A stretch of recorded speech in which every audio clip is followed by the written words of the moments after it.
बिस्मिल्लाहिर्रहमानिर्रहीम। अस्सलाम वालेकुम जनाब। स्टोरी मैंने एक ही शेयर करनी है और स्टोरी इतनी बड़ी स्टोरी है, ये मेरी एक्सक्लूसिव स्टोरी है। ये स्टोरी सुन के, ये खबर सुन के आपको अपने कानों पर यकीन नहीं आएगा, आपको अपने कानों पर एतबार नहीं आएगा। बस जल्दी से आप चैनल सब्सक्राइब कीजिए, जहाँ घंटी का निशान बना हो उसे प्रेस कीजिए ताकि हर नई आने वाली वीडियो आप तक पहुँचती रहे। मेरा व्हाट्सएप चैनल भी साथ ही फॉलो कीजिए ताकि उस वहाँ पर भी जो ख़बरें और तजिए हैं उनसे भी आप मुस्तफ़ीद हो सकें।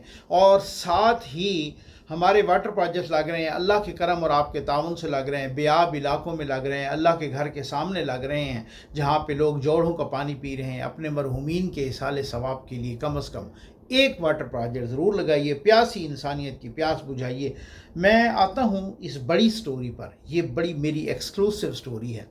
कल मैंने एक ट्वीट किया और उसके बाद मुझे मुतअद्दिद बड़े अहम लोगों का फ़ोन आया। मैं वो भी बताता हूँ कि वो ट्वीट किया था, और ये मैं आपको इस स्टोरी के बारे में बताता हूँ, क्योंकि स्टोरी ये जब मैंने ट्वीट किया कि बहुत सारों को भनक लग गई कि ये क्या चक्कर क्या है, ठीक हो गया। लेकिन उससे पहले कल एक APC हुई, ANP के ज़ेर क़यादत, यानी ANP उसकी मेज़बानी कर रही थी, एमल वली ख़ान साहब, और उसमें नून लीग भी, पीपल्स पार्टी भी, मौलाना साहब की जमात भी, सारे गए, PTI नहीं गई। तो वहाँ पर बड़ी बातें हुई। ये एक अलग बहस है कि पीपल्स पार्टी और नून लीग ने उस मुश्तरका एलामिये पर दस्तखत नहीं किए, ये मैं फिर बताऊँगा कि क्यों नहीं किए। लेकिन उधर मौलाना साहब ने बड़ी अच्छी और बहुत ही इम्पॉर्टेंट बातें की। मौलाना साहब ने यह भी कहा कि जो खैबर पख्तूनख्वा की हुकूमत है उसके 10% सरकारी वसाइल के 10% दहशतगर्दों को जा रहे हैं। इस बात में इस वजह से वज़न है कि आपको पता है कि ये अली अमीन गंडापुर ने कुछ अर्सा पहले एक बयान दिया, स्टेटमेंट दिया, वो ज़रा मुतनाज़ा स्टेटमेंट था। उसके जवाब में मुल्क के वफाकी वज़ीर दाखिला जनाब मोहसिन नकवी साहब ने कहा कि मुझे पता है कि आप किन को भत्ता दे रहे हो, ठीक है ना। तो और भी कुछ ज़िम्मेदार लोगों ने कहा कि अली अमीन गंडापुर साहब और उनके भाई फैसल अमीन साहब दहशतगर्दों को, TTP को भत्ता दे रहे हैं। ये हमारे हालात हैं। मौलाना साहब ने एक और भी बड़ी अहम बात की, वो अहम बात मैं आपको सुनाने लगा हूँ। ये पहले आप सुन लें, फिर उसके बाद इस पर तबसरा करके फौरी तौर पर मैं उस बड़ी खबर पे आ रहा हूँ। ये लीजिए। वज़ीर साहब में रोज़ाना हमारे जनाजे निकलते हैं, घर पे आकर राकेट गिरता है और घर पे आकर राकेट गिरने से ख़वातीन मरती हैं, बच्चे मरते हैं, शहीद हो जाते हैं। उस घर में फौज आकर कहती है ये लाशें हमारे हवाले करो। फौज आकर कहती है ये लाशें हमारे हवाले करो। जब फौज के हवाले हो जाती है, वो रसा को बुलाते हैं और जबरन उनसे लिखवाते हैं कि ये दहशतगर्द थे, तुम तस्लीम करो कि ये दहशतगर्द थे। वो कहते हैं साहब घर पर राकेट आया है, बच्ची का क्या ताल्लुक है दहशतगर्दी के साथ, खातून का क्या ताल्लुक है दहशतगर्दी के साथ, घर के अंदर बैठे हुए गैर मुसल्ला मर्द है, बूढ़ा है, जवान है, उसका क्या ताल्लुक है इसके साथ। मैं कोई मोर्चे में तो नहीं लड़ा हूँ आपके साथ, आपका राकेट आया है मेरे घर में और मेरे लोगों को शहीद किया है, आप उसको अपने खाते में लिखना चाहते हैं कि इसको कहो लिख कर दो, और फिर उनकी लाशें भी वापस नहीं करते, कहते हैं ये दहशतगर्द है। तो इस तरह कार्रवाई तो न डाली जाए ना, इस तरह तो लोगों को की तज़लील न की जाए। अब दावे को तक़वियत देने के लिए इस किस्म के हरबे तो न इस्तेमाल किए जाए। ये आपने सुन लिया, इस पे फर्दर मैंने तबसरा कोई नहीं करना, सिर्फ ये कहना है हाफिज़ साहब से कि हाफिज़ साहब इसकी पूरी इंक्वायरी करवाएं। जो लोग इस तरह की सूरत हाल, क्योंकि जो अवाम है ना, अवाम के बलबोते पे ही फ़ौज लड़ती होती है, और दहशतगर्दों को तो कुचल दें। लोग कहते हैं इनके बड़े हुकूक उनके भी होते हैं, ये किसे, मैं वो बंदा हूँ जो मैं कहता हूँ कि कोई हुकूक ऐसे दहशतगर्दों के नहीं होते। जो इंसानियत के दुश्मन हैं, जो पाकिस्तान के दुश्मन हैं, जो आइन के दुश्मन हैं, जो रियासत के दुश्मन हैं, कोई हुकूक को कुचलो। लेकिन जो जनरल पब्लिक है, जो आम आवाम है, उनका पूरा एहतराम होना चाहिए। वो उनके दिलों में नफ़रत के बीज नहीं बोने चाहिए, वो बहुत ज़्यादा। बस मैं इसी पर ये है, और मैं अब आऊँगा अहम तरीन ख़बर पर, अहम तरीन स्टोरी पर।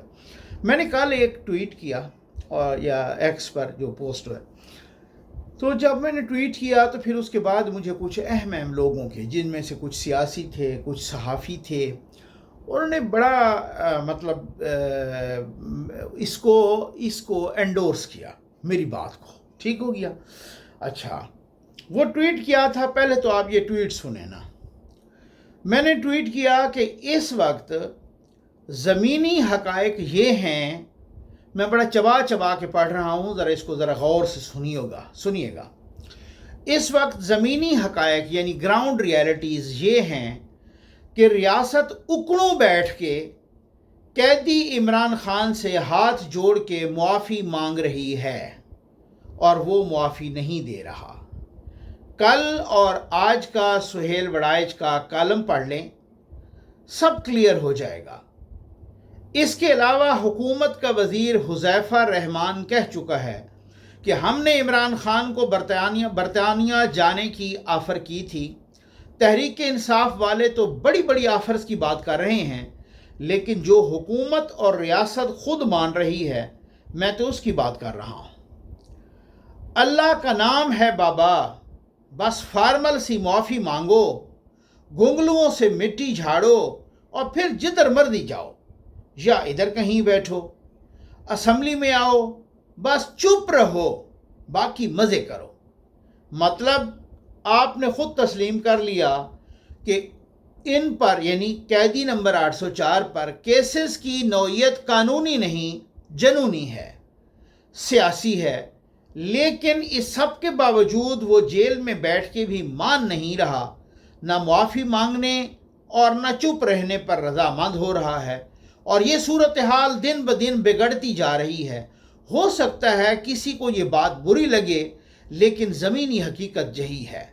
सुहेल वड़ाइच के आज के कॉलम में इमरान खान को दबे लफ्ज़ों भुट्टो जैसे अंजाम से दो चार होने की धमकी दी गई है।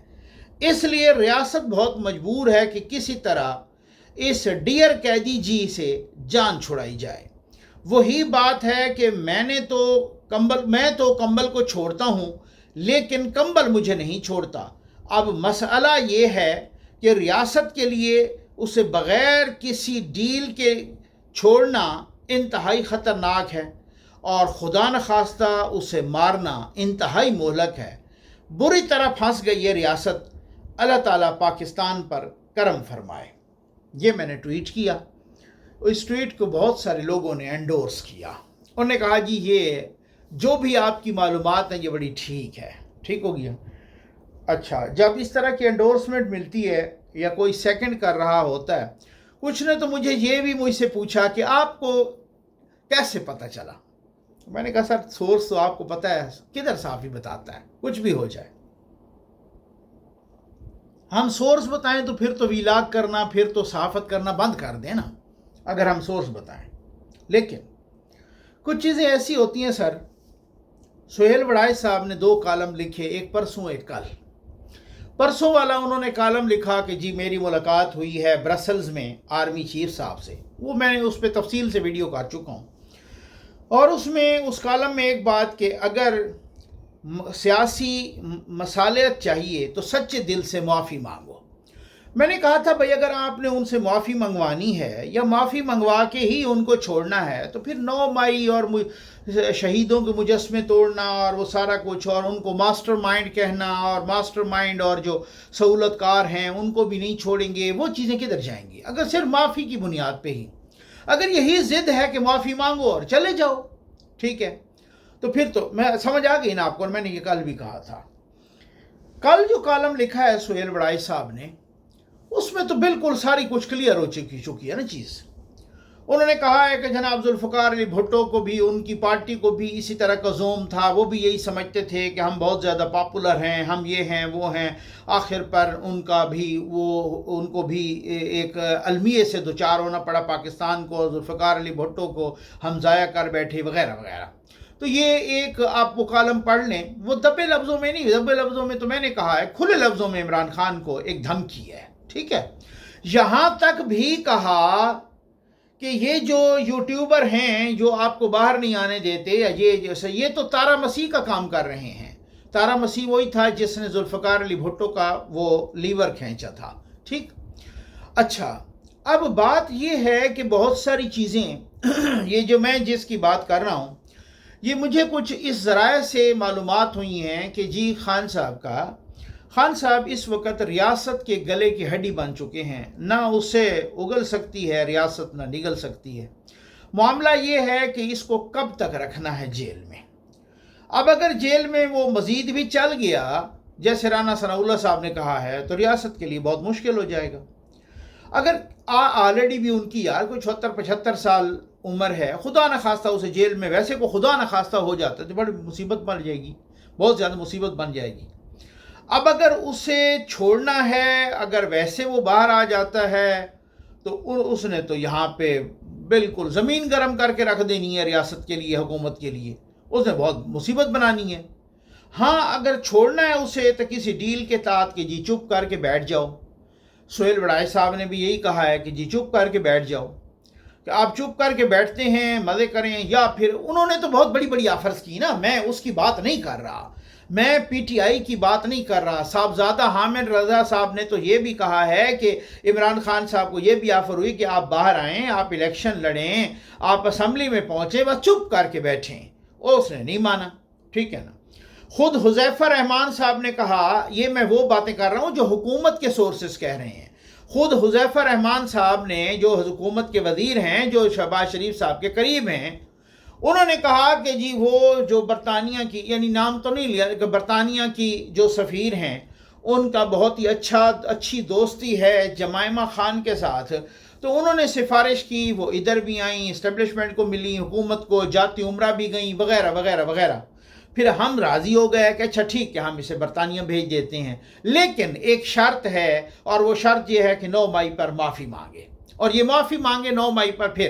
پھر اس نے جا کے کہا، اس نے ملاقات کی، باقاعدہ یہ حکومت کا وزیر کہہ رہا ہے کہ ملاقاتیں کرائی گئیں، رات کے اندھیرے میں ملاقاتیں کرائی گئیں برطانیہ کی وزیر کی عمران خان کے ساتھ۔ ٹھیک ہو گیا، اچھا۔ تو پھر اس وقت انہوں نے کہا کہ جی ٹھیک ہے، ان سے وعدہ کر لیا کہ اچھا ٹھیک ہے۔ دوسرے دن خان صاحب مکر گئے کہ میں کیوں معافی مانگوں، یہ مانگے معافی۔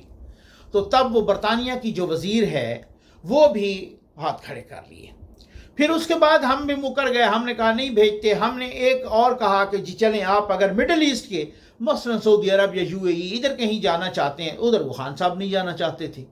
تو مقصد کہنے کا یہ ہے کہ آپ نے انہیں نکالنے کی وہ نہیں نکلا، ٹھیک ہے، معافی نہیں مانگی۔ آپ نے صرف یہ کہا کہ ایک مطالبہ کہ بس معافی مانگ لو، گگلوں سے مٹی جھاڑ لو، فارمل سی ریٹرن مانگ لو یا ویسے مانگ لو اور نکل جاؤ۔ حالانکہ اگر وہ معافی مانگ بھی لیتا تو تب بھی اس کے فالورز کو کچھ نہیں ہونا تھا، کیونکہ وہ کہتے بھائی اس پر جھوٹے مقدمات ہیں اور اس سے زور زبردستی جبری معافی منگوائی گئی ہے، تو انہوں نے تو اپنی جان خلاصی کے لیے معافی مانگنی تھی، لیکن وہ تب بھی نہیں مانگ رہا۔ ٹھیک، اب معاملہ کیا ہے کہ اس سے جان کیسے چھڑائیں۔ اب اگر وہ فردر جیل میں، اگر وہ الیکشن تک جیل میں رہتے ہیں، واٹ نیکسٹ، پھر کیا ہوگا؟ پھر وہی مصیبت بنے گی۔ اصل میں پاکستان کی جو سچویشن ہے، جو گراؤنڈ ریالٹیز ہیں، جو پاکستان کی شروع ہی سے تاریخ رہی ہے، سیاسی تاریخ، کہ جو بھی جماعت، جو بھی انڈیویجول اینٹی اسٹیبلشمنٹ رہا ہے، بھلے اس نے کچھ بھی نہ کیا ہو، وہ ہیرو بن جاتا ہے۔ اور جو پرو اسٹیبلشمنٹ یا اسٹیبلشمنٹ کے کندھے پہ چل کے وہ چل کے آئے، چڑھ کے آئے، وہ بہت کچھ ہی کر پائے، حالانکہ بہت بڑے بڑے کام کر رہے ہیں۔ مجھے پتہ ہے آپ جو لوگ اسلام آباد میں رہ رہے ہیں، مطلب یہ 16 مہینے کی حکومت سے جب سے آئے ہیں، شہباز شریف صاحب کو دیکھ لیں، کوئی 4-5 تو اس نے میٹرو چلا دی ہیں ادھر اسلام آباد پنڈی کے اندر، اسی طریقے سے اسلام آباد میں چلا دی، اسی طرح سے انہیں کتنے پل بنا دیے ہیں، کتنے انڈر پاس بنا دیے ہیں، کتنے بائی پاس بنا دیے ہیں، کتنی چیزیں بنا دی ہیں، اور کتنی ہوگی۔ خان صاحب نے تو ایک بلب بھی نہیں لگایا تھا، لیکن اس کے باوجود بھی چونکہ لوگوں میں ایک پرسیپشن بن گئی ہے کہ یہ فارم 47 والے ہیں اور یہ اسٹیبلشمنٹ کے کندھے پہ چڑھ کے آئے ہیں، اور اس چیز کو اب میں نہیں، خواجہ آصف صاحب مان رہے ہیں، رانا ثناء اللہ صاحب مان رہے ہیں، باقی لوگ مان رہے ہیں، ہائیبرڈ نظام کے بارے میں خواجہ سعد رفیق صاحب متعدد اسی سے ملتے جلتے ٹویٹس کر چکے ہیں، اور بہت ساری چیزیں۔ اب ایک نئی بات سامنے آئی ہے اور لوگ کہہ رہے ہیں کہ خواجہ سعد رفیق اور رانا ثناء اللہ صاحب نے تو نواز شریف صاحب کو یہ مشورہ دیا تھا کہ 2024 کا یہ جو الیکشن ہوا ہے، یہ لوگ ہمیں کہیں گے کہ آپ جی فارم 47 والے ہیں یا یہ ہیں وہ، آپ حکومت نہ لیں۔ تو اس مشورے کو نواز شریف صاحب نے نہیں مانا اور حکومت لے لی۔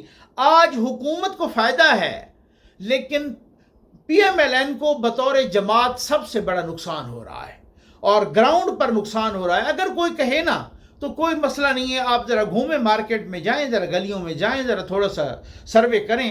اور میں یہ نہیں کہہ رہا کہ آپ کہیں کو دور دراز کریں, آپ لاہور میں کر لیں, آپ راولپنڈی میں کر لیں, آپ یہ مری میں کر لیں, آپ اسلام آباد میں کر لیں, فیصل آباد میں, گجرانوالہ میں, ہر جگہ پہ کر لیں, آپ کو سمجھ آ جائے گی کہ کیا صورتحال ہے. حالانکہ خان صاحب نے کیا کیا, میں کچھ عرصہ پہلے فیملی کے ساتھ مری گیا. جس دکان پہ چلو جناب یہی خان صاحب کا ذکر ہے, تو میں نے ویسے ہی سوال کر دیا. میں نے کہا یار مجھے آپ ایک بات بتائیں, یہ جو مری کی جو سب سے پہلی سڑک جس میں آپ نے ترقی کی, جو اس میں پہلے تو آپ کو پتہ ہی کوئی نہیں ہوتا تھا کس طریقے سے آپ کو نواز شریف نے بنا کے دیے. خان صاحب نے کیا دیا, آگے سے وہی صورتحال, وہ شعور دیا ہے, وہ جناب ہمیں یہ کیا ہے, وہ کیا. تو کہنے کا مقصد یہ ہے کہ اب اس پر ایک بات کہ یار اس سے جان کیسے چھڑوائی جائے. کمبل ہمیں نہیں ہم تو چھوڑنا چاہتے ہیں, کمبل ہمیں نہیں چھوڑتا. اب اگر یہ ڈیل کے بغیر باہر جاتا ہے تو یہ مصیبت بن جائے گا, خطرناک بن جائے گا. اور اگر یہ ڈیل کے ساتھ جائے تو وہ جانا نہیں چاہتا ڈیل کے ساتھ. اور دوسری بات یہ ہے, وہ کچھ اور بھی لوگ کہہ چکے ہیں, اعجاز سید سمیت, میں بھی, اللہ معاف کرے, خدا نخواستہ اگر وہ ایکسپائر ہوتے ہیں یا کوئی کوئی کچھ کرتا ہے, وہ اور بھی مہلک ہے, وہ اور بھی صورتحال گڑبڑ ہے. اب اس کو جو سہیل وڑائے صاحب نے یہ کہا کہ جی بھٹو والے انجام سے دوچار نہ ہوں جو ذوالفقار علی بھٹو کے ساتھ ہوا, ہم یہ چاہتے ہیں کہ وہ دوسرا. تو یہ تو ایک ایسی دھمکی ہے یا ایک ایسا ان کو پیغام ہے کہ آپ اگر ضد کریں گے تو اس طرح سے ہو جائے گا. کیونکہ ذوالفقار علی بھٹو کے وقت تو آپ کو پتہ ہے سعودی عرب نے, باقی لوگوں نے یہ کیا تھا. ان کو یہ بھی کچھ لوگ آج کہہ رہے ہیں, مجھے پتہ ہے ذاتی طور پہ, میں ایکسکلوسیولی آپ کے ساتھ یہ شیئر کر رہا ہوں کہ خان صاحب دیکھیں امریکہ کی آج کل بن گئی ہے بڑی اچھی, بڑی گہری, ٹھیک ہو گیا نا, اور بڑی گہری دوستی ہو گئی ہے. عاصم منیر صاحب سے بھی, پاکستان سے بھی وہ بڑی تعریفیں کر رہا ہے. یہ وہ موقع ہے کہ خدا نخواستہ آپ کو کوئی کچھ کر بھی دیتا ہے تو کہیں سے شور نہیں آئے گا. کیونکہ شور آنا ہے کدھر سے, شور تو آپ کے لیے اٹھتا ہوتا ہے نا امریکہ سے, مغرب سے. اب مغرب اور امریکہ کے اس خطے میں یہاں پہ مفاد, وہ پاکستان کے ساتھ معاہدے کر رہے ہیں منرلز کے, باقی ادھر ادھر سارا کچھ. تو وہ ٹرمپ تو وہ ہے جس پہ آپ کو بڑی امیدیں تھیں, اور وہ ٹرمپ تو کھاتے الٹ ہو گئی ہے. وہ ٹرمپ تو جس کو آپ دشمن سمجھتے تھے اس کو وہ دوست سمجھنے ڈکلیئر کر دیا اس نے. روز وہ تو تعریفیں کر رہا ہے. اگر خدا نخواستہ آپ کو کوئی ہو جاتا ہے تو آپ کے لیے تو کوئی چوں ہی نہیں کرے گا. باقی اگر کسی نے کوئی ہیومن رائٹس اور اس طرح کی کوئی تنظیمیں ہوں انسانی حقوق کی, تو وہ تو ویسے ہی کرتی رہتی ہیں, ان کو کسی نے کیا کرنا ہے. اگر کسی کو کوئی خوف ہوگا تو امریکہ یا مغرب کا ہوگا. اگر یہاں پہ کچھ بھی ہو تو ڈیفینیٹلی وہ تو آپ کے لیے آواز ہی نہیں اٹھائیں گے. اور پہلے بہت زیادہ امریکی کانگریس میں اور یہ ادھر ادھر اور خطوط بھی, اور وہاں ہاؤس آف لارڈز میں بھی, اور ادھر ادھر سارا کچھ. آج کل کدھر ہے, آج کل تو ہے ہی کوئی نہیں. آج کل تو کسی قسم کا کوئی شور ہی نہیں ہے, کیونکہ ہر کسی کے نیشنل انٹرسٹ ہیں, اور وہ نیشنل انٹرسٹ اس وقت پاکستان کے جھکاؤ میں ہیں. تو یہ بھی ان کو کہا گیا ہے, یہ میں آپ کو بتا دوں.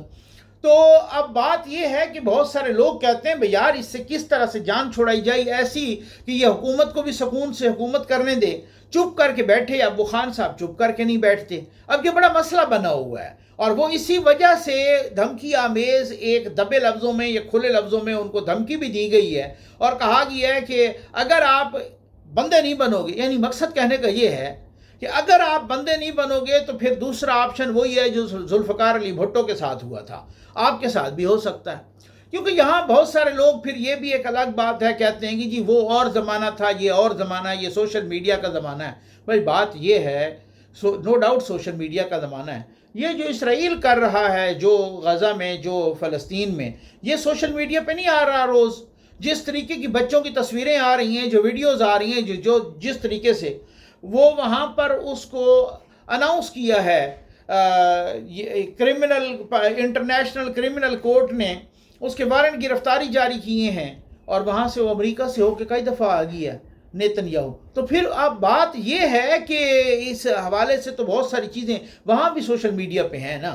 تو یہ ایک نیشنل انٹرسٹ ہے, ہر ایک کنٹری کے نیشنل انٹرسٹ ہے کہ اگر بالفرض وہ اس کا اپنا مفاد ہے, ٹرمپ کا مفاد ہے, اگر وہ نہ ہوتا تو ہو سکتا ہے شور بھی ہوتا, لیکن اگر اس طرح سے ہو تو شور. لیکن اب بات یہ ہے کہ وہ کہتے ہیں کہ اگر یہ پرولانگ ہوتا ہے جیل میں تو اس کی پاپولیرٹی کا گراف اوپر جا رہا ہے. اب اس کا کیا حل ہے؟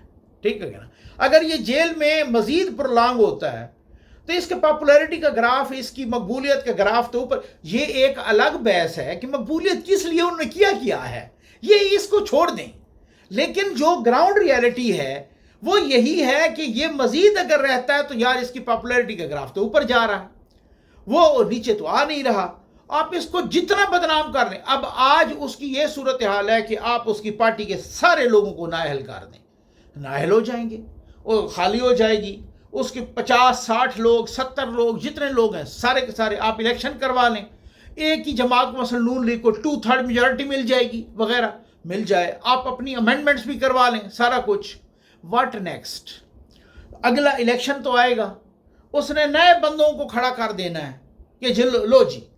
तो अब वो इस पोजीशन पे है कि जिसको भी वो खड़ा करेगा उसी को मिलेंगे वोट, और फिर वही सूरत हाल होगी, और फिर वही लोग होंगे, और फिर वही फार्म 45 और फार्म 47। तो क्या है ये जो उस लेगेसी को नुकसान पहुंच रहा है, वोट को इज्जत दो, और जो उस जमात को नुकसान पहुंच रहा है उसका कौन जिम्मेदार होगा?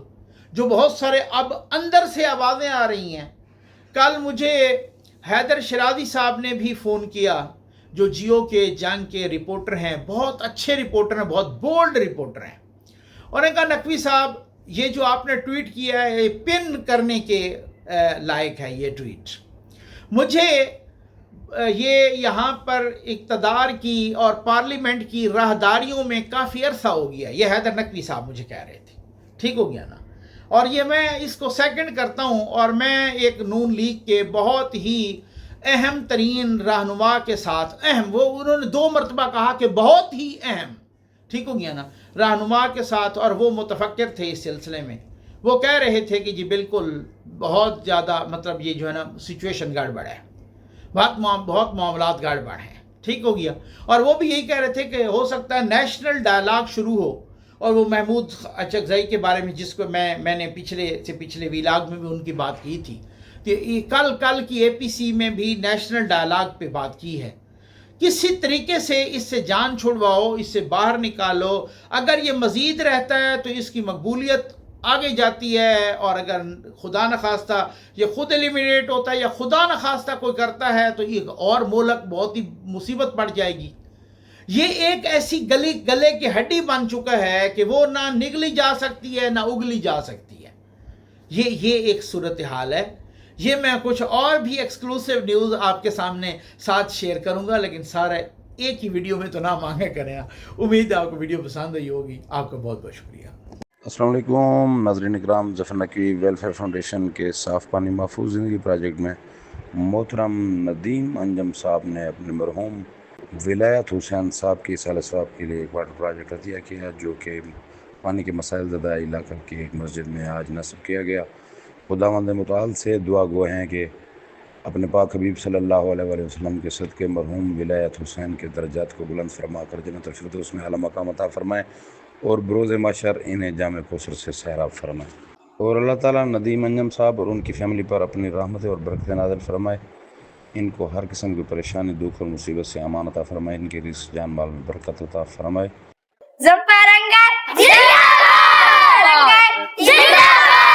नदीम अंजम नदीम अंजम नदीम अंजम लाख बरकत दे, आमीन। लाख इसमें इजाफा करना, आमीन। आपके घर में बरकत हो, आमीन। लाख को जन्नत में, आमीन। शुक्रिया नदीम अंजम, शुक्रिया नदीम अंजम। नदीम अंजम दिए एक खैरात अपनी बारगाह में कबूल फरमा। बराए सारे सवाब विलायत हुसैन मरहूम की रूह को ये सारे सवाब करते हैं। हमारा करीम अपनी रहमत के सदके उनकी बख्शिश और मग़फ़िरत फरमा। अल्लाह पाक उनकी खैरात अपनी बारगाह में कबूल और मंजूर फरमा। इन्हें और तौफीक अता फरमा कि अल्लाह पाक ऐसे ही अवामुन्नास की खिदमत कर सके। मुतअद्दिद अहकामात आए हैं और उलमाए किराम फरमाते हैं कि अपने लवायकीन का हक होता है, वरसा का हक होता है कि जो भी उनका प्यारा इस दायरे से रुखसत हो जाए तो उसके रुखसत होने के बाद उसके लिए कोई ना कोई ऐसा नेक अमल करना चाहिए जो उसके लिए सदका जारिया हो, और उसकी बरकत से अल्लाह तबारक व तआला आका अलैहिस्सलातु वस्सलाम के आल औलाद अज़वाज के सदके उसकी बख्शिश फरमा दे और उसके जन्नत के अंदर दराजात बुलंद फरमा दे। नदीम अंजम ने پانی کا وقت اہتمام کیا ہے عوام الناس استعمال کرتی رہے گی انشاءاللہ ہمارے بھائی ندیم انجم کے والد محترم ولایت حسین کو اس کا احسان ثواب ہوتا رہے گا. ہماری دعا ہے اللہ تبارک و تعالی آقا علیہ الصلوۃ والسلام کی آل اولاد ازواج کے صدقے ان کی بخشش و مغفرت فرمائے, اللہ تعالیٰ قبول فرمائے, اور اللہ تعالیٰ ہر مسلمان کو یہ توفیق بخشے کہ اپنے پیاروں کے لیے ایسے ہی اچھے طریقے سے اہتمام کرنا چاہیے جس سے مرنے والے کو فائدہ پہنچتا رہے. جائے بندے ساری مسیحت واسطے امداد لیتے جائیں, خیرات لیتے جائے, پانی کا انتظام کیتے. نظیم انجم اللہ انہوں کو رزق بولے, اللہ انہوں نے کاروبار برکت پاوے, اللہ انہوں نے خصوصی کرم فرماوے, کوئی تکلیف ہے گھر کے اللہ دور فرماوے, اللہ پاک خوشیاں عطا فرماوے, اللہ پاک کا نیک کام کرنے کی توفیق عطا فرماوے. ولایت حسین کو اللہ پاک جنت فردوس عطا فرماوے, اللہ پاک انہوں نے درجے بلند کرے.